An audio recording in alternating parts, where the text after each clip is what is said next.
So I started at 11 p.m. It's now midnight, October 28th. This is episode 8. This is probably going to be the last episode of October for this podcast. The first few takes of this shit were great, honestly. They were probably like really good therapy session notes. Are they good for a podcast? No, not at all. Was it demoralizing? The subject of which I was talking about was demoralizing, and I will demoralize you. So let's take a step back and let's talk about something else. One of the frustrations I have is that so many people believe that the book is Britney Spears. The book cannot be Britney Spears. How can you jump over these loops and hoops in your head to make it so that it is Britney Spears when nothing is lining up and nothing is making sense? I know this isn't crazy. This is actually a common phenomenon in psychology. A lot of people delude themselves. A lot of people delude themselves and stay in shitty relationships. They delude themselves in thinking their family is perfect when it's actually toxic. It's a defense mechanism, and it makes a lot of fucking sense when you're young. All you have are the people in your life. If you were to actually realize and your brain didn't trick you, you would be fucked. You would want to give up. Because if you realize that the people that you love the most were actually the people that were harming you the most and were not the ones that you could trust, what would your child brain do? So your brain lied to you for a bit. Your brain told you, nope, that's not the truth, honey bear. You're the wrong one. So that you could continue on with your day. Your brain sheltered you because you weren't ready for that fucking truth yet, were you? So on the other end, being someone that's gone through that journey, you can see things really clearly and can see other people clearly. It's really fucking lonely here. There are people who are able to do it too. People who have been traumatized enough that they were forced to fucking self-reflect and go through therapy, whether with a therapist or just self-reflection on their own. Y'all know what I'm talking about. And if you don't, again, hats off to you for having a good life, and I'm so happy for you. There is no guarantee that you can sacrifice your whole life doing stuff for other people and that they will ever see you. With that, the theme of this episode is being seen. It's probably the most painful and also warm feelings that you can get when someone sees you and when someone doesn't see you and you're misunderstood. The weird thing about Britney Spears' life is that I've been looking at this shit for so fucking long that I feel like an asshole to say this, but I feel like I know the themes of her life. How could I say that? Because how could anyone know what someone else's life entails? But there are patterns that come in and out throughout the stories that we have of her. One theme is rebellion. Britney Spears wants to be her own person. She's tired of being fucking controlled. It starts not in 2016. It starts in 2004. She was in the picturesque relationship with Justin.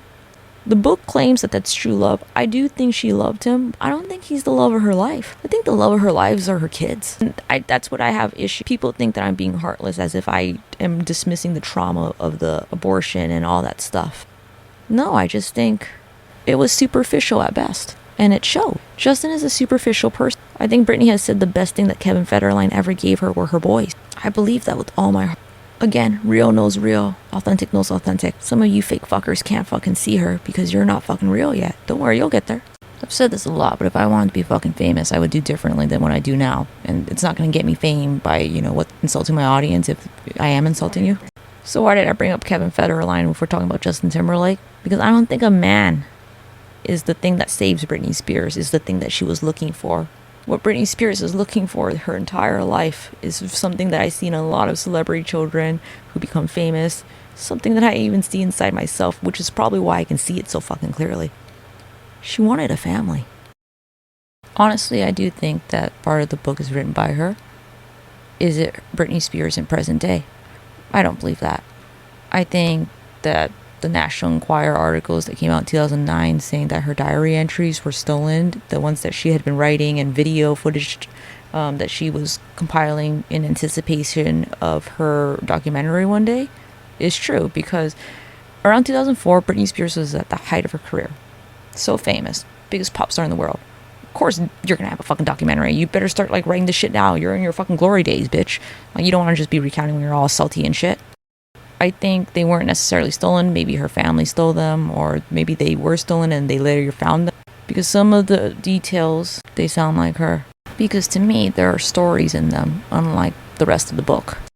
People think that stories are just things we say, but we always have details about our lives. It's the details that matter. The details tell you who someone is. What someone chooses to include and not include in their story tells you so much about them than the actual fucking story. So yeah, they gave us a book, but there are no stories, at least past 2009, that make me feel like that's her. So for the people who are enjoying the book, I get it. On some level, a piece of Britney Spears came back to you. But the mission's not done, guys. Our girl's still missing. Please don't give up. Please don't let these people think that what they have done and what they are doing right now is okay. It's not. The next episode will go more into detail about the loneliness that I think is severely missing in this book, that has plagued and been thematically present throughout her life. She would have done anything for her family, her mom, her brother, her baby sister, even her drunk ass fucking dad.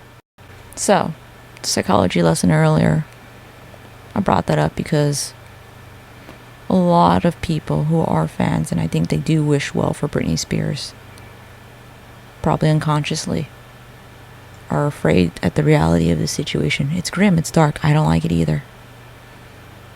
And they refuse to see what's in front of them. And it's so disheartening for me. I would have named this episode, Do You Want to Still Save Britney Spears? But that's kind of long-winded, so #feels. Because I have a lot of feels about this.